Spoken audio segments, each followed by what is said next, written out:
I hear the beat, it's in my chest. Got me feeling some kind of way. I confess the rhythm takes over, no room to rest. My heart's dancing, it's a love conquest. Oh, the melody. Hello everyone, कैसे हैं आप सभी। I hope आप सभी लोग बहुत अच्छे होंगे, मस्त होंगे। तो आज मैं आप लोगों के साथ ना अपने पूरे दिन का रूटीन शेयर कर रही हूँ। तो हर एक हाउसवाइफ की दिन की शुरुआत होती है अपने बच्चे के टिफिन के साथ। तो बस वैसे ही मेरी है। तो सुबह सबसे पहले उठ के मेरा काम होता है निवी का लंच बॉक्स तैयार करना। लंच बॉक्स तैयार करने के बाद ही मैं निवी को उठाती हूँ। तो उसके दो टिफिन जाते हैं, एक में तो उसका लंच होता है और दूसरा होता है फ्रूट बॉक्स। तो जो भी उसका कोई भी फेवरेट फूड होता है, फ्रूट सॉरी, तो वो फ्रूट मैं रख देती हूँ। जब कुछ नहीं समझ आता है ना, तब मैं रख देती हूँ उसके टिफ़िन में मखाने, तो वो बहुत अच्छे से खा लेती है। तो आज मैंने यहाँ पर टिफ़िन के लिए बनाया था पूड़ी और आलू मेथी की सब्ज़ी।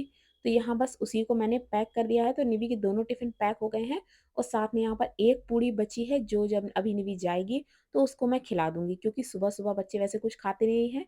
तो बस मैं उसको हाथ में पकड़ा देती हूँ और जब वो वैन में बैठती है तो बस खाती हुई ही स्कूल पहुँच जाती है, क्योंकि सुबह इतना टाइम नहीं होता है कि बच्चे को बिठा के अच्छे से आप ब्रेकफ़ास्ट वग़ैरह करवाएँ। उसके बाद सारा टिफ़िन वग़ैरह पैक करने के बाद ही मैं आती हूँ निवी को उठाने के लिए। तो इस टाइम हो जाते हैं करीबन 6 बज जाते हैं। तो 6 बजे सुबह मैं निवी को उठाना स्टार्ट करती हूँ, क्योंकि 6:45 के लगभग उसकी वैन आ जाती है। और इस टाइम देखिए निवी को बहुत नींद आ रही होती है और अब विंटर स्टार्ट हो गए हैं, तो मैं विंटर्स में निवी को सुबह नहलाती नहीं हूँ। सुबह बस रेडी करके स्कूल भेज देती हूँ। जब वो घर वापस आती है, उसके बाद ही मैं उसको नहलाती हूँ। The love conquest. Oh, the melody.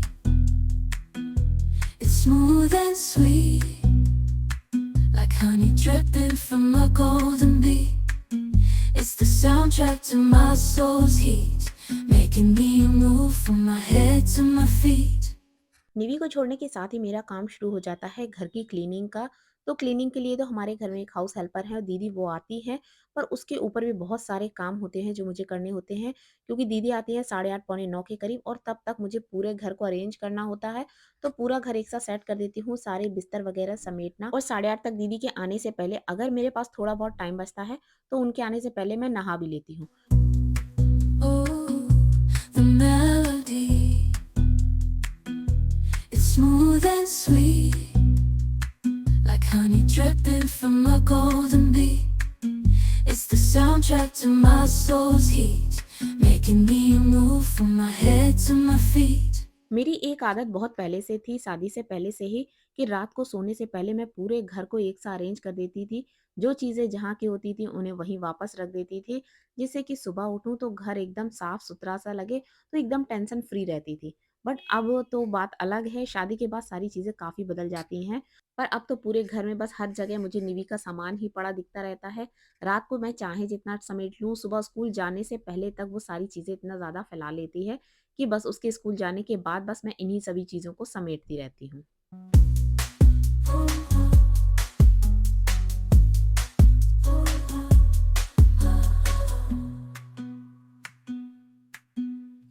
तो 9:30 बजे तक घर में साफ-सफाई का सारा काम हो जाता है और इसी टाइम तक मैं नहा भी लेती हूँ, कभी-कभी थोड़ा पहले नहा लेती हूँ, पर 9:30 बजे तक हर हाल में मेरा नहाना हो जाता है। और कुछ दिनों से यहाँ पर दिल्ली में बहुत ही ज़्यादा ठंड हो रही है, हवा बहुत ज़्यादा चल रही है, तो आज ये मैंने कोज़ी-कोज़ी से अपने कपड़े निकाले हैं, बहुत ही ज़्यादा वूलन है।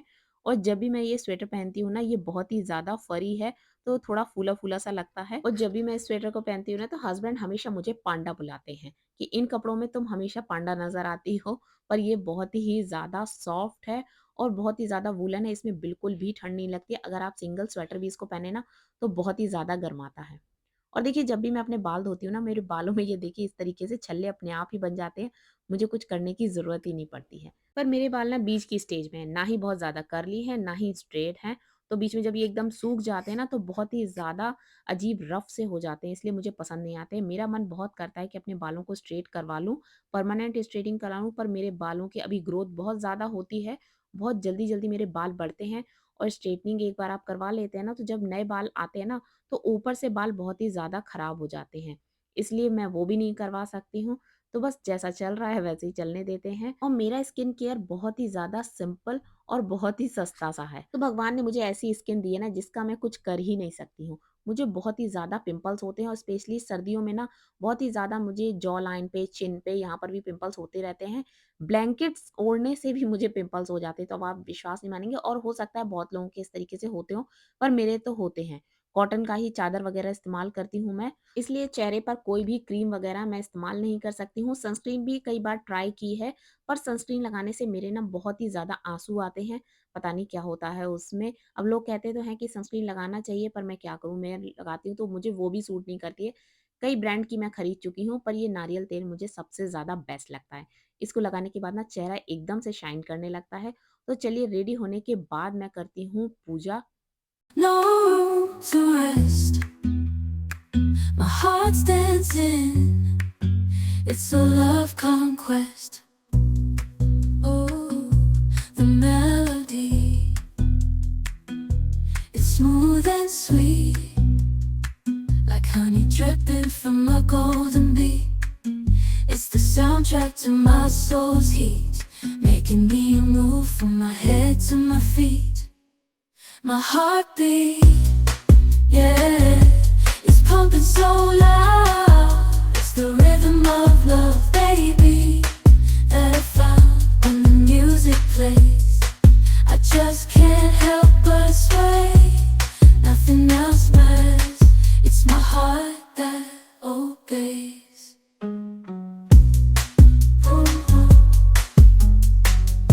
अच्छे पड़ोसी मिलना भी बहुत ज़्यादा ज़रूरी है, जैसे कि हमारे पड़ोसी हैं, तो नीचे हमारे यहाँ भाभी जी एक रहती हैं, उन्होंने रात को बनाए थे मंगोड़े और उन्होंने हमें दिए, पर रात को हम लोगों ने खाया नहीं क्योंकि काफ़ी ज़्यादा लेट हो चुका था और हम लोग खा पी चुके थे और मंगोड़े के साथ-साथ ये टेस्टी सी चटनी भी उन्होंने ही बनाकर दी थी। तो रात को तो मैंने रख दिए थे, सोचा था कि सुबह हस्बैंड ब्रेकफ़ास्ट में खा लेंगे, पर उन्होंने खाया नहीं, वो भूल गए थे और मैं भी सुबह उन्हें देना भूल गई थी और ये सारे आ गए थे मेरे हिस्से में।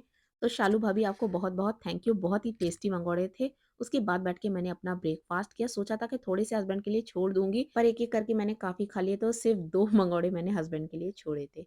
उसके बाद यहाँ पर मैंने जो लोबिया होती है ना, उसको पानी में थोड़ी देर के लिए भिगो दिया था और अभी मैं लोबिया की ही सब्ज़ी बना रही हूँ क्योंकि जब कुछ समझ नहीं आता ना, तो कुछ ऐसा ही बनाती हूँ जो कि निवी भी खा ले क्योंकि सबसे ज़्यादा टेंशन ना निवी की रहती है क्योंकि हर चीज़ वो खाती नहीं है और रोज़-रोज़ आलू खा-खा के ना मैं भी थक जाती हूँ और हर बार वो आलू नहीं खाया जाता है और सब्जी का आलू निवी वैसे भी नहीं खाती हूँ तो रोज़ वही आलू के पराठे या आलू की सूखी सब्जी ही उसके लिए बनाना फिर मैं इसीलिए कुछ ना कुछ ऐसा सोचती हूँ जो कि निवी के लिए थोड़ा हेल्दी रहे। तो इसलिए आज वो उसको लोबिया पसंद है बीन्स, तो वैसे तो मैं इसको ब्रेकफास्ट में बनाती थी पर आज मैंने सोचा कि चलिए इसकी सिंपल सी सब्जी बना देते हैं। तो जैसे बस नॉर्मल सा प्याज टमाटर हरी मिर्च वगैरह डाल के और इसको कुकर में सीटी दे देंगे तो झटपट से यहाँ पर लोबिया की सब्जी बनकर तैयार हो जाएगी।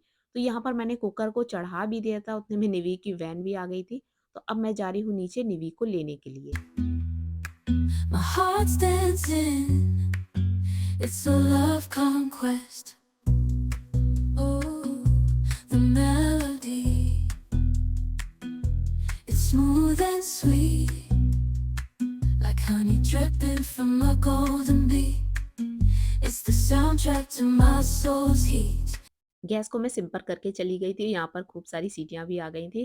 तो यहाँ पर लोबिया की सब्ज़ी मेरी बन के तैयार हो गई थी। यहाँ पर मैंने निकाल लिया था बाजरे का आटा। तो आज मुझे रोटियाँ बनानी थी बाजरे के आटे की, वो भी आज मैंने इसमें कुछ मिक्स नहीं किया है। जैसे कि मैं मक्के के आटे की रोटियाँ बनाती हूँ ना, तो उसमें मक्के में मैं थोड़ा-सा प्लेन आटा मिक्स कर देती हूँ। तो आटा मैंने यहाँ पर लगा के रख दिया है, हस्बैंड भी ऑफ़िस से आ गए थे और कभी-कभी कुछ छोटे-छोटे कामों को ना महीनों क्या सालें निकल जाती हैं, वो हो ही नहीं पाता। जैसे हम लोगों ने ये डोर कट करवाया था, तो यहाँ जो बीच का स्पेस था इसमें पेंट होना था, जो कि हुआ नहीं, दिवाली भी निकल गई, सब कुछ हो गया। बहुत छोटा-सा काम था जिसको करने में ना केवल 15 मिनट भी पूरे नहीं लगे थे और ब्रश नहीं मिला तो एक कपड़े से ही इन्होंने इसको पेंट कर दिया था। तो जब तक हस्बैंड अपना काम कर रहे हैं, यहाँ पर मेरा भी खाना वगैरह तैयार हो चुका है। तो ये अभी टाइम हो रहा था लगभग 2 बजे का, तो 2 बजे तक हमारे यहाँ लंच हो जाता है क्योंकि 1 बजे निवी आ जाती है और जिस दिन हस्बैंड जल्दी आ जाते हैं या जैसे इनकी शिफ्ट होती है, तो हमारे यहाँ 2 बजे तक लंच हो जाता है। अगर हस्बैंड लेट भी होते हैं, तो भी मैं निवी को 2 बजे तक लंच हर हाल में करा देती हूँ।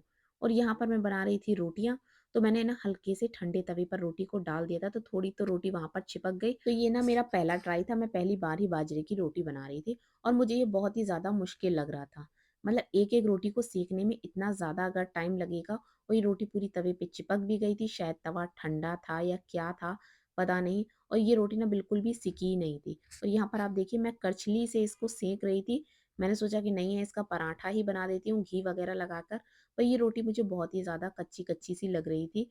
तो मुझे नहीं समझ आ रहा था कि इसको रोटी कैसे बनेगी। फिर निवी को भी भूख लग रही थी, तो यहाँ पर मैंने इसमें बाजरे के आटे में ही प्लेन आटे को मिक्स कर दिया था और यहाँ पे दोबारा से मैंने आटा लगाकर तैयार किया था। तो अब देखते हैं कि इसकी रोटियाँ बनती हैं कि नहीं। तो ये देखिए फटाफट से मेरी रोटी बन गई थी और बस उसके बाद फिर दोबारा से मैंने इसको ठंडे तवे पर डाल दिया। तो यही होता है कभी-कभी ना, जल्दी-जल्दी के काम होते हैं ना, तो इसी तरीके से काम बिगड़ जाते हैं। और मुझे तो लगता है जब कोई काम नहीं आता है ना, तो उस काम को ना पहले से थोड़ा करके देख लेना चाहिए था। और ये वो रोटी बनी थी। तो हस्बैंड तो कह रहे थे कि नहीं, बाजरे की रोटी इसी तरीके से बनती है। और पता नहीं, मुझे नहीं समझ आ रहा था क्योंकि ये एकदम से टूट सी रही थी पूरी रोटी। और फिर मैंने ना आटा मिक्स करके इस तरीके से ये रोटियाँ बनाई, क्योंकि निवी तो उस तरीके की रोटी बिल्कुल खाती भी नहीं। तो यहाँ पर मैंने हल्का-सा ही आटा मिलाया था कि जिससे बस रोटी मेरी यहाँ पर बिल जाए, सिक जाए अच्छे से। यहाँ रोटी में खूब सारा घी लगाकर निवी की सबसे पहले यहाँ पर प्लेट मैंने तैयार कर दी थी और निवी को खाना मुझे अपने हाथ से ही खिलाना होगा। तो उसके बाद फिर मैं और हस्बैंड अपना लंच करेंगे। Oh, the melody, it's smooth and sweet, like honey dripping from a golden bee. It's the soundtrack to my soul's heat, making me move from my head. तो दोपहर में हम लोगों को खाना-पीना खाते-खाते 4 साढ़े 4 बज गए थे। उसके बाद फिर हस्बैंड तो सो गए थे क्योंकि उन्हें सुबह बहुत जल्दी उठना पड़ता है। और यहाँ थोड़ी देर पहले मैंने निवी को पढ़ाया और अभी मुझे जाना था मार्केट सब्जी लेने के लिए। मेरे घर में हस्बैंड बाकी सारे काम कर लेंगे, बट एक सब्जी लाने का काम है जो उन पर नहीं होता है और मैं उनसे करवाती भी नहीं हूँ, क्योंकि उनको सब्जी का थोड़ा आइडिया नहीं रहता है। क्योंकि जब भी सब्जी मंगवाती हूँ, जो चीज़ मैं बोलती हूँ सिर्फ़ वही चीज़ आती है। फिर क्या रेट है, क्या नहीं, उससे कोई मतलब नहीं होता है। धनिया मंगाई है तो फिर मिर्च हमारे घर में आ नहीं सकती है। और मैं निवी को थोड़ा-सा काम देकर गई थी, तो बस यहाँ निवी अपनी पढ़ाई कर रही है और अभी निवी को लग रही है भूख, तो थोड़ा-सा निवी को कुछ बना के देंगे। और आजकल ना निवी को ब्रेड बटर बहुत ही ज़्यादा पसंद आ रहा है, तो बटर तो अभी फ्रिज से निकाला है, तो एकदम टाइट है। तो इसकी भी एक ट्रिक है, इसको मैं इसी तरीके से ना माइक्रोवेव में रख देती हूँ, तो बहुत जल्दी बटर भी मेल्ट हो जाता है, थोड़ी-सी हल्की-सी ब्रेड भी गरम हो जाएगी। तो चलिए निवी को सबसे पहले कुछ खिला-पिला देते हैं, उसके बाद निवी का डिनर की तैयारी करेंगे और साथ ही साथ निवी की स्टडी। Oh, the melody,